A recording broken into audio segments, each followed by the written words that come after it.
ইতুরি প্রদেশের বুনিয়া শহর, এখানেই তৈরি হয়েছে নতুন ইবোলা চিকিৎসা কেন্দ্র। কিছু অংশ এখনও নির্মাণাধীন, তবে এরই মধ্যে চিকিৎসা কার্যক্রম শুরু করার প্রস্তুতি চলছে জোরে সোরে। সুরক্ষা পোশাক পরে দায়িত্ব পালন করছেন স্বাস্থ্যকর্মীরা। সংক্রমণ প্রতিরোধে জীবাণুনাশক স্প্রে ব্যবহার করতেও দেখা যায় তাদের। গত 15 মে কঙ্গো সরকার আনুষ্ঠানিকভাবে নতুন ইবোলা প্রাদুর্ভাব ঘোষণা করে। বুনিয়া, রুয়ামপাড়া এবং মংবোয়ালু অঞ্চলে রোগী শনাক্ত হওয়ার পর উদ্বেগ ছড়িয়ে পড়ে পুরো এলাকায়। এবারের প্রাদুর্ভাব ঘটেছে ইবোলার বুন্ডিবুগীয় স্ট্রেইনের কারণে, যা প্রতিরোধে নেই অনুমোদিত কোনো ভ্যাকসিন, নেই সুনির্দিষ্ট চিকিৎসা বলে জানিয়েছে বিশ্ব স্বাস্থ্য সংস্থা।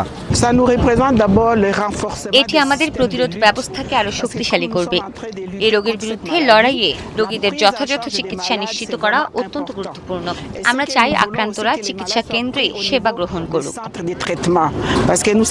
স্বাস্থ্য কর্মকর্তাদের মতে, বিশেষায়িত চিকিৎসা কেন্দ্রের সংখ্যা বাড়ালে রোগীদের অনিরাপদ পরিবেশে রেখে, এমনকি পরিবারের মধ্যে রেখে চিকিৎসা দেবার প্রয়োজন কমে আসবে। ফলে সংক্রমণ ছড়িয়ে পড়ার ঝুঁকিও কমে যাবে।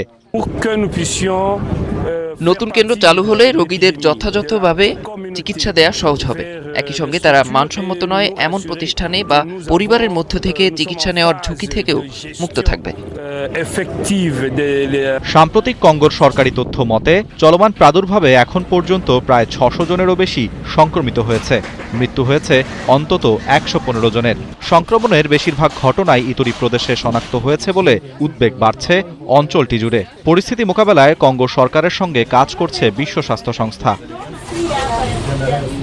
স্বাস্থ্য বিশেষজ্ঞরা বলছেন, দ্রুত রোগী শনাক্তকরণ, আইসোলেশন এবং কার্যকর চিকিৎসা ব্যবস্থাই ইবোলার বিস্তার নিয়ন্ত্রণের সবচেয়ে গুরুত্বপূর্ণ উপায়।